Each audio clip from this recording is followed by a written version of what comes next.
नमस्कार, आप सभी का स्वागत है इंडियन न्यूज में। मैं हूं तनीषा शर्मा और आइए नजर डालते हैं आज की खबरों पर। अखिल भारतीय कांग्रेस के आह्वान पर शुरू हुई भारत जोड़ो यात्रा केरल प्रदेश के कोल्लम पहुंची, जहां से यात्रा पुनः शुरू हुई। इस यात्रा में छत्तीसगढ़ के मुख्यमंत्री भूपेश बघेल भी शामिल हुए। राहुल गांधी के नेतृत्व में कन्याकुमारी से शुरू हुई भारत जोड़ो यात्रा का कारवां केरल के कोल्लम पहुंचा था। यहाँ एक दिन विश्राम के बाद इस यात्रा के तहत पद यात्रा की शुरुआत सुबह से ही शुरू की गई, जिसमें छत्तीसगढ़ के मुख्यमंत्री भूपेश बघेल भी शामिल हुए। कोल्लम से शुरू हुई यह पद यात्रा 13 किलोमीटर का सफर तय करते हुए समुद्र के किनारे नींदकरा में रुकेगी, जहां काजू श्रमिकों, ट्रेड यूनियनों, आरएसपी और फॉरवर्ड ब्लॉक के नेताओं के साथ चर्चा भी की जाएगी।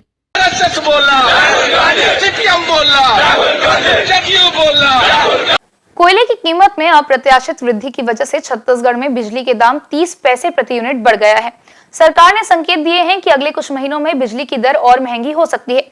मुख्यमंत्री भूपेश बघेल ने कहा, 3-4 हजार रुपए प्रति टन की जगह अगर विदेशों से 15 से 18 हजार रुपए टन का कोयला आएगा तो उत्पादन महंगा होगा। सीएम ने कहा, इस महंगे कोयले का भी पूरा इफेक्ट आना बाकी है। रायपुर पुलिस लाइन हेलीपैड पर प्रेस से चर्चा करते हुए मुख्यमंत्री भूपेश बघेल ने कहा, सैकड़ों यात्री ट्रेनों को बंद करने के बाद भी कोयला उपलब्ध नहीं हो पा रहा है। जितनी इस देश में खदान है वह पूर्ति नहीं कर पा रही है। इसके कारण से केंद्र सरकार विदेशों से कोयला मंगवा रही है। यहाँ का कोयला 3-4 हजार रुपए टन है तो बाहर का कोयला 15 से 18 हजार रुपए प्रति टन आ रहा है। इसके कारण बिजली उत्पादन महंगा हो गया है। अभी तो थोड़ा बढ़ा है, यह और बढ़ेगा। मुख्यमंत्री ने कहा, जब आप 18 हजार रुपए प्रति टन में कोयला खरीदेंगे तो बिजली फिर महंगी होगी। मुख्यमंत्री ने पूछा, एनटीपीसी के जितने भी पावर प्लांट है वे बिजली दर बढ़ाएंगे तो राज्य में बिजली की कीमत नहीं बढ़ेगी। उनका कहना था, अभी और तैयार रहिए, इसका पूरी तरह जब इफेक्ट आएगा तो बिजली का बिल और बढ़ जाएगा।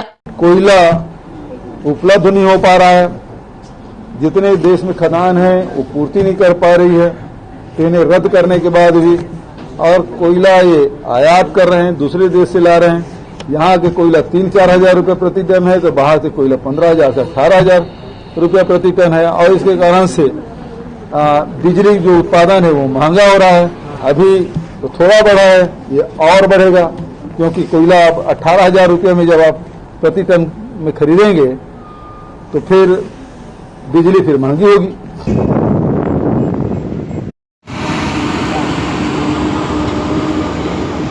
सीएम भूपेश बघेल ने छत्तीसगढ़ की 12 विशेष जातियों को अनुसूचित जाति श्रेणी में शामिल करने के लिए केंद्रीय कैबिनेट मंडल सहित प्रधानमंत्री नरेंद्र मोदी का आभार व्यक्त किया है।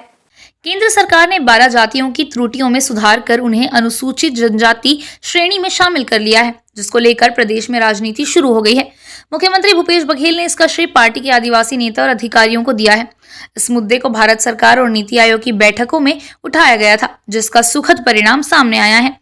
सीएम भूपेश बघेल ने विशेष जातियों को अनुसूचित जनजाति श्रेणी में शामिल करने के लिए प्रधानमंत्री नरेंद्र मोदी और कैबिनेट मंत्रिमंडल को धन्यवाद दिया है। एक तिहाई से अधिक विधानसभा हमने तुरंत किया है। सभी जगह सभी विधानसभा में जाके रात्रि विश्राम करना, वहाँ के सामाजिक संगठन से भेंट मुलाकात करना, विकास कार्य, और सबसे बड़ी बात है आम जनता से मिलकर जो जन कल्याणकारी योजनाएं हैं, चाहे किसानों के लिए है, मजदूरों के लिए है, आदिवासियों के लिए है, बच्चों के लिए है, महिलाओं के लिए है, सामाजिक संगठनों के लिए, जितने भी हम लोगों ने कार्यक्रम की जो संचालित कर रहे हैं उसका लाभ मिल रहा है, नहीं मिल रहा है, हमने देखा। और जाति प्रमाण पत्र बन रहा है, नहीं बन रहा है, आंगनबाड़ी संचालित हो रहा है, नहीं, स्कूल, कॉलेज, हॉस्पिटल, इस सबका निरीक्षण भी इस दौरान हम लोगों ने किया। इस प्रकार से जितने भी, चाहे राजीव गांधी किसान न्याय योजना हो, भूमि श्रमिक न्याय योजना हो, चाहे हाथ बिजली बिल योजना हो, हाथ बिजली की योजना हो, गोधन न्याय योजना हो।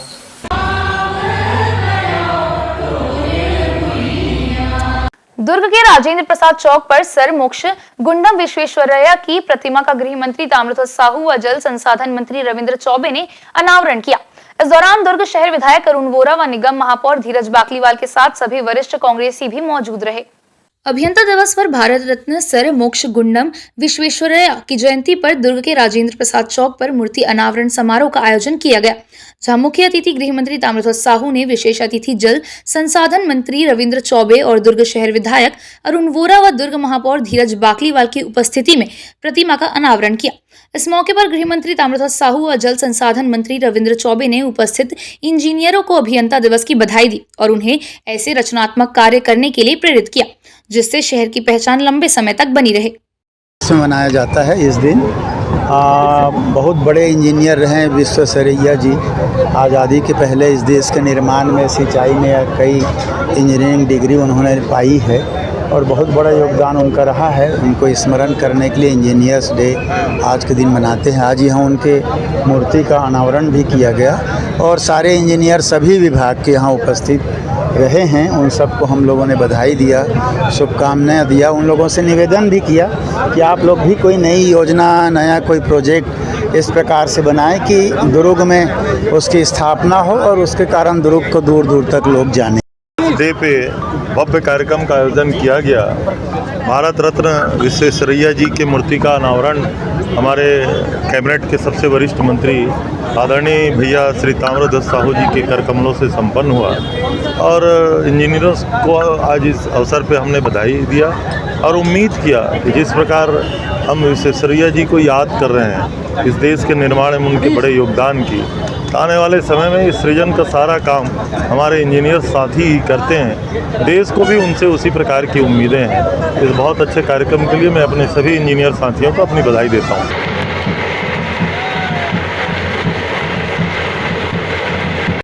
प्रदेश सरकार की उपलब्धियों को गिनाते हुए प्रदेश कांग्रेस संचार प्रमुख सुशील आनंद शुक्ला ने कहा कि अब सरकार ने पेंशनरों के डीए में 6% की बढ़ोतरी कर पेंशनरों को सौगात दी है।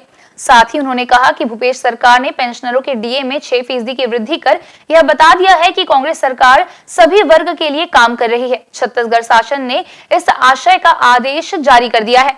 अब राज्य के कर्मचारियों को 28% महंगाई भत्ता मिलेगा। देखिए, हमारी सरकार लगातार हर वर्ग के लिए काम कर रही है। मुख्यमंत्री भूपेश बघेल ने इसके पहले कर्मचारियों के महंगाई भत्ते में भी 6% की बढ़ोतरी की। कोरोना के समय भी 7वें वेतनमान की सुविधाएं दी गई थी। कर्मचारियों को 5 दिन का कार्य दिवस बनाया गया। ओल्ड पेंशन स्कीम को चालू किया गया। तो ये हमारी सरकार लगातार सभी वर्ग के लिए काम कर रही है। निश्चित तौर पर जो पेंशनर थे उनके 6% का जो डीए में बढ़ोतरी की गई वह स्वागत योग्य कदम है। कांग्रेस पार्टी मुख्यमंत्री का आभार व्यक्त करती है। वक्त हो चला है एक छोटे से ब्रेक का। आप देखते रहिए इंडियन न्यूज।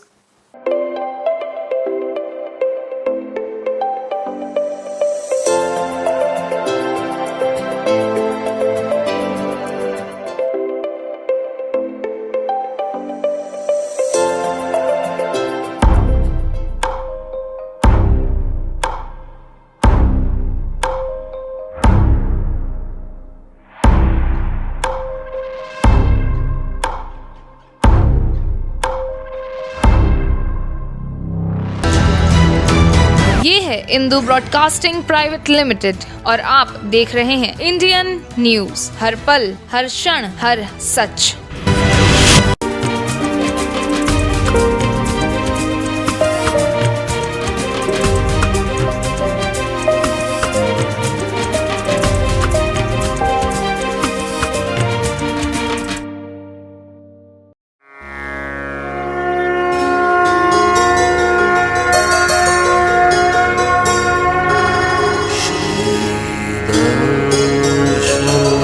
हरि अनंत हरि कथा अनंता, कहीं सुनहि बहुविधि बहुसंता।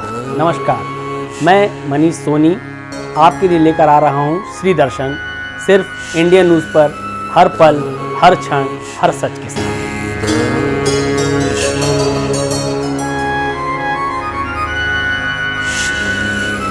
ब्रेक के बाद आप सभी का स्वागत है।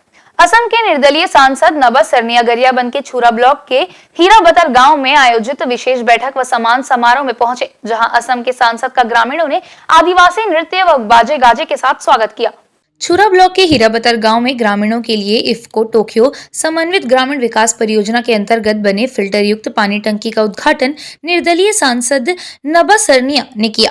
सांसद ने इस दौरान ग्रामीणों व एकता परिषद के सदस्यों की मांग पर सीकासेर जलाशय से किसानों को सिंचाई सुविधा उपलब्ध कराने के लिए सांसद ने आवाज उठाने का आश्वासन दिया। इस मौके पर बांस शिल्पकार ने बांस से बनाया गुलदस्ता सांसद को भेंट किया, जिस पर उन्होंने उसकी कलाकारी की तारीफ करते हुए उसे नई दिल्ली में बांस शिल्प कला का प्रदर्शन करने का न्योता भी दिया। हमारा अपना नाम था मेरा बता गाँव और सिंघा को विजिट करने का हमको मौका मिला है और यहाँ के हमारा गांव का लोगों का जो समस्या है इसमें जल जंगल जमीन जगत और हमारा खनिज का डैम का ये सब ये हमको देखने का मौका मिला, सुनने का मौका मिला। हमारे साथ एकता परिषद का हमारे जनरल सेक्रेटरी रमेश भाई भी है, उन लोगों ने यहाँ लोगों के साथ बहुत सारा काम किया है और स्पेशली हमने देखा है जो आदिवासी लोग होने के नाते वो इस देश का मलिक है, ये एवोरिजिनल पीपुल है उसका, लेकिन उसके साथ जैसा व्यवहार हुआ है हमारे जो आदिवासी हो पूरा प्रदेश निवासी का जो बुरा हो रहा है उसके लिए जो हम बोलेंगे और उसको रोकने के लिए जो करना है हम करेंगे। लेकिन ये मैसेज आप लोग भेज दीजिए जो लोग सोचते हैं हम नशा को ख़त्म करके लोगों को इजाज़त करके हमारा दुनिया को बर्बाद कर कुछ अपने के लिए करने के लिए चाह रहे हैं, अपने मुनाफे के लिए करने के लिए, उसके लिए बुरा दिन आने वाला है। चाहे वो जो भी हो, ये कोई तो भगवान नहीं है, उसको हम मिट्टी में मिला देंगे। एनएसयूआई के धमतरी जिलाध्यक्ष की सरकारी शराब दुकान में घुसकर सेल्समैन से दादागिरी और उसके साथ धक्का मुक्की करने के आरोप में कुरुद पुलिस से शिकायतकर्ता की रिपोर्ट पर आरोपी पर मामला दर्ज कर कार्रवाई में जुटी है। एनएसयूआई के जिलाध्यक्ष राजा देवांगन अपने कुछ साथियों के साथ शराब लेने कुरुद की अंग्रेजी शराब दुकान गए थे, जहां शराब देने में देरी होने पर उन्होंने सेल्समैन से बहसबाजी करते हुए उसे जान से मारने की धमकी भी दी और उसका मोबाइल भी तोड़ दिया। ये पूरी घटना शराब दुकान में लगे सीसीटीवी कैमरे में कैद हो गई। फिलहाल कुरुद पुलिस ने सीसीटीवी कैमरे के फुटेज को खंगालने के बाद एनएसयूआई पदाधिकारी पर मामला दर्ज करते हुए आगे की कार्रवाई कर रही है। सूत्रों की माने तो कुछ माह पहले एनएसयूआई पदाधिकारी ने नगरी के शासकीय अस्पताल में घुसकर डॉक्टरों के साथ भी अभद्र व्यवहार किया था, जिसकी शिकायत डॉक्टरों ने नगरी थाने में की थी। जी अभी कुरुद अंग्रेजी वाइन शॉप में सेल्समैन हूं। क्या हुआ था आपके साथ? कल करीब 7 बजे करीब शाम को कोई नेता आ रही से और कोई गाड़ी में उपाध्यक्ष है, प्रदेश उपाध्यक्ष इसे लिखा है रही से ओकर नाम तो नहीं जानो, पर गाड़ी में लिखा है प्रदेश उपाध्यक्ष इसे करके। हाँ तो फिर दारू ले रही मोल बोली से सबसे पहले डायरेक्ट आती है, बोली से अबे 100 पेपर्स के बोतल दे, बोली से तो मैं ठीक है देता हूँ बोले। तो वो समय में कोई लोग दूसरा सामान देते रहो तो वो में ना भैया ला 2-4 सेकेंड जैसे 10-15 सेकेंड तक लेट हो गए। ओकर बाद वो डायरेक्ट मोर सीधा मार्क गाली दी से सेकंड बात ओकर वही रही से वो मार्क गाली दी से। तेकर बाद बहुत टाइम लगा ली, फिर बोलते कहाँ खरस का नाम लिखथस, मैं बोला तो मैं स्कूल लिखता हूँ ग्राम मरुद में सतनाई पारा खड़ा हूँ इसे बोला, तो साले सतनामी इसे टाइप के बोल दी। तो थोड़ा सी इस टाइप से होते होते बहस बढ़ते गई। फिर ओकर संग बहस ओकर 4 आदमी और इस्तेमाल भी आ गए। ओकर बाद दुकान के दरवाजा खोल के दुकान अंदर भी घुस गए, मोर काला ला पकड़ दिस। मैं मोबाइल निकाला तो फ़ोन लगाऊँ किसी के पास करके तो मोर मोबाइल भी फेंक दिस। वो इस टाइप की घटना करी सो है। अंग्रेजी शराब दुकान के कर्मचारी के द्वारा एक आवेदन प्रस्तुत किया गया है, जिसके संबंध में एक आवेदन प्रस्तुत किया गया है, जिसमें गाली गलौज और मारपीट के संबंध में उसने आवेदन दिया है, आवेदन में दिया है। जी जाति सूचक भी है, जाति सूचक गाली भी दिया गया। जी जाति सूचक भी है। चल रहा है, प्रकरण चल रहा है, आवेदक खुद ही नहीं चाह रहा है।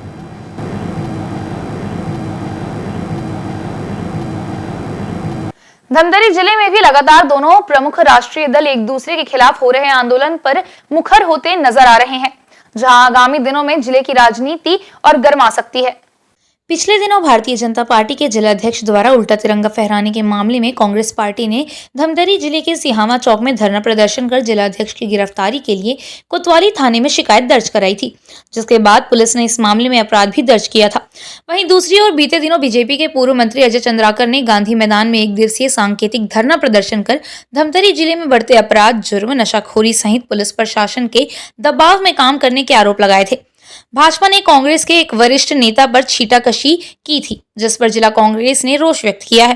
कांग्रेसियों ने पूर्व मंत्री अजय चंद्राकर की अभद्र टिप्पणी पर रोष जताया है। भारतीय जनता पार्टी के कद्दावर नेता है और उनके धमतरी जिले में के साथ साथ पूरे प्रदेश में उनके समर्थक या कार्यकर्ता है। वैसे ही हमारे धमतरी जिला के बहुत ही आदरणीय हमारे मार्गदर्शक राम गोपाल अग्रवाल जी हैं, हमारे बहुत ही वरिष्ठ हैं। उनका मार्गदर्शन लेते हैं, हर काम में उनसे सलाह लेते हैं, उनसे सहयोग लेते हैं, बिल्कुल सही बात। लेकिन जिस प्रकार की बातें कल आदरणीय अजय चंद्राकर द्वारा कही गई, जूते चप्पल साफ करने वाले, इसकी हम लोग कड़े शब्दों में निंदा करते हैं। और मैं आदरणीय अजय चंद्राकर जी से पूछना चाहता हूं, क्या उनके कार्यकर्ताओं को हम बोले कि वो अजय चंद्राकर जी के जूते चप्पल साफ करते हैं? अच्छा लगेगा उनको? तो हम लोग कड़े शब्दों में निंदा करते हैं और अपेक्षा करते हैं कि इस प्रकार के शब्दों का उपयोग आने वाले समय में वो ना करें। कल कुरुद विधायक श्री अजय चंद्राकर द्वारा जिस तरीके से निराधार आरोप कांग्रेस के ऊपर एवं प्रशासन के ऊपर लगाए हैं, उसके विरोध में आज हम लोग प्रेस कॉन्फ्रेंस कर रहे हैं। अजय चंद्राकर जी 15 साल तक धमतरी जिले में एक तरफा राज किए। हमने तो वो दिन भी देखा है कि धमतरी उप जेल में एक सेल का नाम अजय चंद्राकर सेल कर दिया गया। तो वो दादागिरी आज चल नहीं रही है। आज कुरुद की जनता उनको नकार दी है। यह उनकी नाकामी का ही परिणाम है कि कुरुद विधानसभा के लिए वो धमतरी आके धरना प्रदर्शन कर रहे हैं और सांकेतिक धरना का नाम दे रहे हैं और लोग उपस्थित नहीं हो रहे हैं। उनके कल के धरना प्रदर्शन तो आप लोगों ने देखा होगा कि जनता ने उनको किस तरीके से उनके कार्यकर्ताओं ने नकारा है। जिले का धरना 25-50 लोग इकट्ठे नहीं कर सके। ऐसे अजय चंद्राकर को अब उनकी जमीन वहां कुरुद विधानसभा में खसक गई है। पिछली बार विधानसभा के बाद होने वाले हर चुनाव में कांग्रेस ने अपना परचम लहराया। वहां के कार्यकर्ता एक छतरी के नीचे आ गए हैं। उन्होंने कमर कस लिया और अगले 2023 में अजय चंद्राकर कुरुद विधानसभा में नजर नहीं आए। महाराज कैसे कर वो पता ना का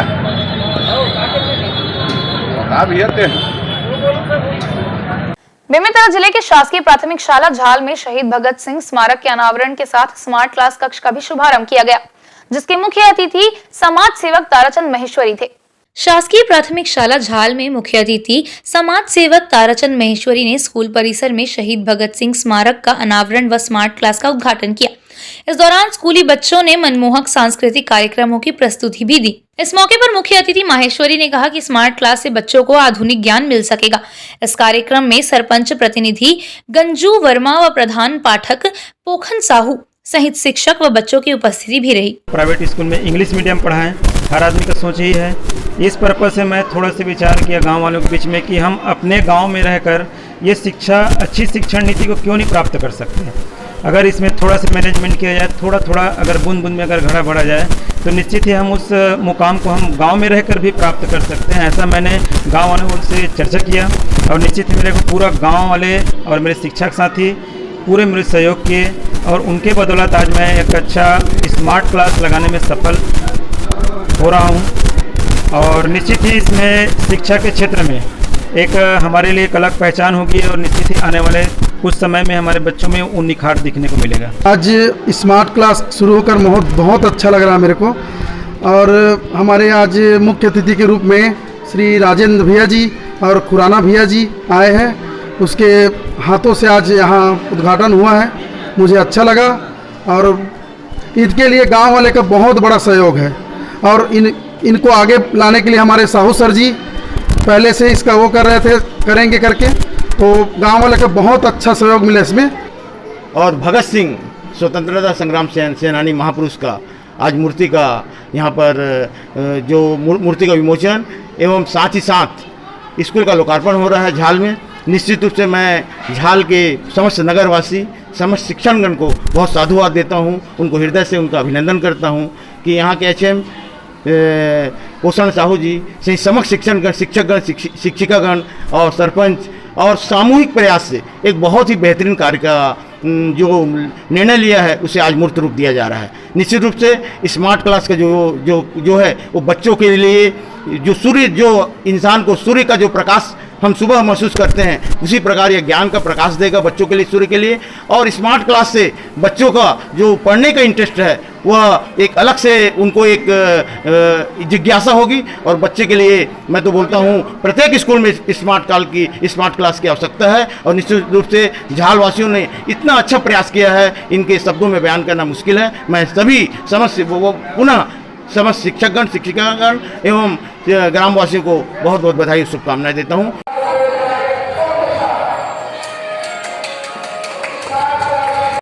इस बुलेटिन में फिलहाल इतना ही। हम फिर मिलेंगे आपसे हर पल, हर क्षण, हर सच के साथ। नमस्कार।